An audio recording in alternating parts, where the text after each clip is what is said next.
The Anglo-Moroccan alliance was established at the end of the 16th century and the early 17th century between the kingdoms of England and Morocco. Commercial agreements had been reached by Queen Elizabeth I of England and the Moroccan leader Ahmad al-Mansur on the basis of a mutual enmity to the Spanish King Philip II.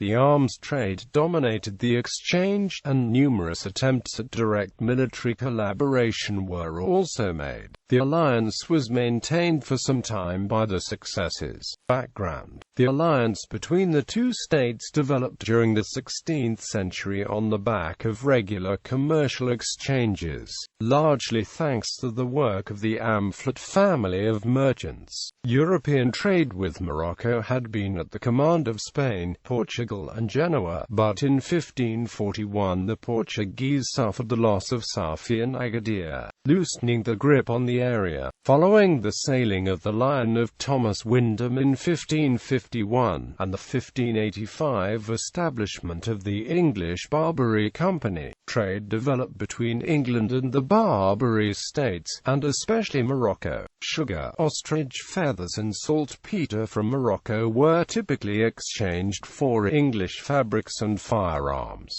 In spite of the protests of Spain and Portugal, Elizabeth I had numerous exchanges with Sultan Abd al-Malik to facilitate trade and obtain advantages for English traders. The Sultan could speak Spanish and Italian as well as Arabic.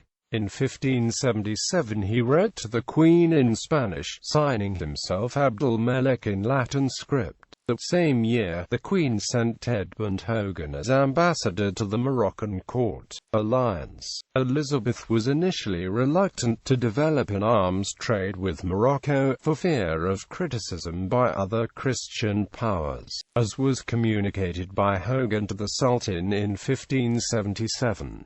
Contacts, however, soon developed into a political alliance as a result of further diplomatic exchanges between Elizabeth I and Sultan Ahmad al-Mansur. After the defeat of Portugal at the Battle of Alcácer-Quibir in 1578, Anglo-Spanish war relations intensified with the acclamation of Philip II of Spain as King of Portugal in 1580, and the advent of the Anglo-Spanish War in 1585. In 1581, Elizabeth authorized the exportation of naval-grade timber to Morocco in exchange for saltpeter, a necessary ingredient in gunpowder. The establishment of the Barbary Company in 1585 further gave England a monopoly on Morocco trade for 12 years. In 1585 to 1588, through the embassy of Henry Roberts, Elizabeth tried to obtain the Sultan's help in backing Dom Antonio. In 1588, al-Mansur granted special privileges to English traders. In her letters to al-Mansur, Elizabeth, over a period of 25 years,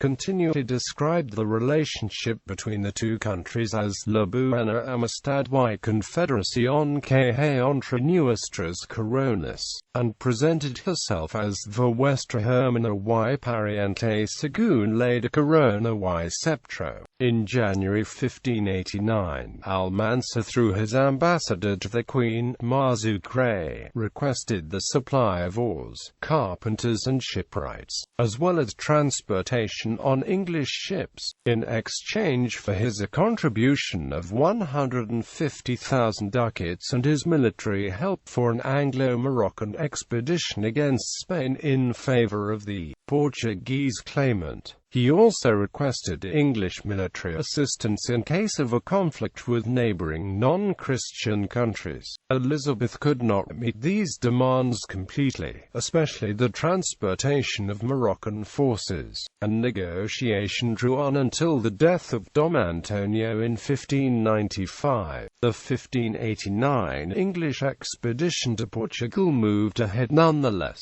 and ended in failure, with the English fleet hoping in vain for reinforcements from England and Morocco. Only the Moroccan ambassador Marzoucre was accompanying the expedition, on board the flagship of Dom Antonio, disguised as a Portuguese nobleman, and stayed until summer 1589.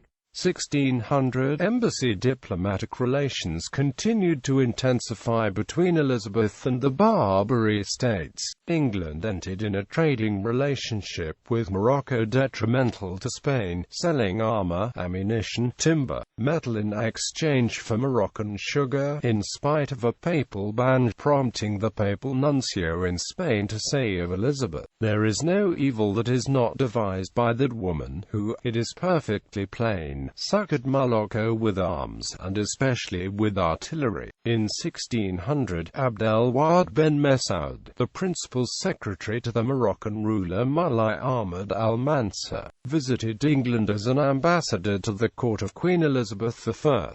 Abd el-Wahid ben Masoud spent 6 months at the court of Elizabeth, in order to negotiate an alliance against Spain. The Moroccan ruler wanted the help of an English fleet to invade Spain. Elizabeth refused, but welcomed the embassy as a sign of insurance, and instead accepted to establish commercial agreements. Queen Elizabeth and King Ahmad continued to discuss various plans for combined military operations, with Elizabeth requesting a payment of £100,000 in advance to King Ahmad for the supply of a fleet, and Ahmad asking for a tall ship to be sent to get the money. Elizabeth agreed to sell munitions supplies to Morocco, and she and Mullah Ahmad al-Mansur talked on and off about mounting a joint operation against the Spanish. Discussions, however, remained inconclusive, and both rulers died within 2 years of the embassy. James I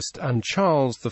Morocco had been falling into a state of anarchy following the death of Ahmad al-Mansur in 1603, and local warlords had been on the rise, making the alliance with the Sultanate less and less meaningful. James I also made peace with Spain upon his accession in 1603, with the Treaty of London. Relations continued under James I, however, who sent his ambassador John Harrison to Mullah Zayden in 1610 and again in 1613 and 1615 in order to obtain the release of English captives in Morocco. English privateers such as Jack Ward continued to prosper in collaboration with the Barbary States, including Morocco. During the 30 Years' War under the rule of Charles I, England sought Moroccan military help against Spain in Tetuan and Salé. England had hoped to obtain Moroccan cooperation after the 1625 English attack on Cadiz, but the campaign proved disastrous and ruined the prestige of England. On 10